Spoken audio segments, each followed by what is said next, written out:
అందరికీ నమస్కారం. ఇప్పుడే అందిన వార్త. ఘోర రోడ్డు ప్రమాదం, 35 మంది కన్నుమూత.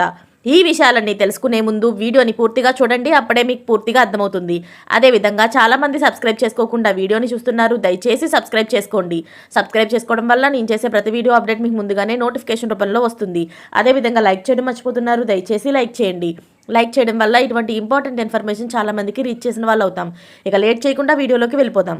సోమవారం సాయంత్రం స్పోర్ట్స్ సెంటర్ వెలుపల ఉన్న వ్యక్తుల గుంపులపైకి కారు దూసుకు వెళ్లడంతో 35 మంది మృతి చెందగా 43 మంది గాయపడ్డారు. చైనాలోని జూహై నగరంలో కారు ఢీకొన్న ప్రమాదంలో గాయపడిన వారికి చికిత్స అందించేందుకు అన్ని విధాలా కృషి చేస్తున్నామని చైనా అధ్యక్షుడు జీ జిన్పింగ్ హామీ ఇచ్చారు. జూహై నగరంలో కారు డ్రైవర్ జనంపైకి దూసుకు వెళ్లడం పోవడంతో 35 మంది మరణించారు, 43 మంది గాయపడ్డారని పోలీసులు తెలిపారు.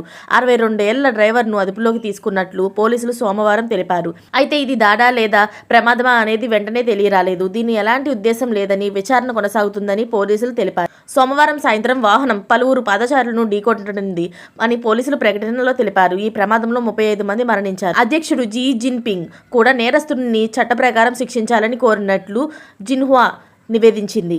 ఈ సంఘటనకు సంబంధించి రోడ్డుపై పడి ఉన్న మృతదేహాలు సహాయం కోసం కేకలు వేస్తున్న చూపులతో వీడియోలు ట్విట్టర్లో త్వరగా వైరల్ అవుతున్నాయి. ఇలాంటి లేటెస్ట్ అప్డేట్స్ అన్ని మీరు ముందుగానే పొందాలి అనుకుంటే ఛానల్ని సబ్స్క్రైబ్ చేసుకోండి.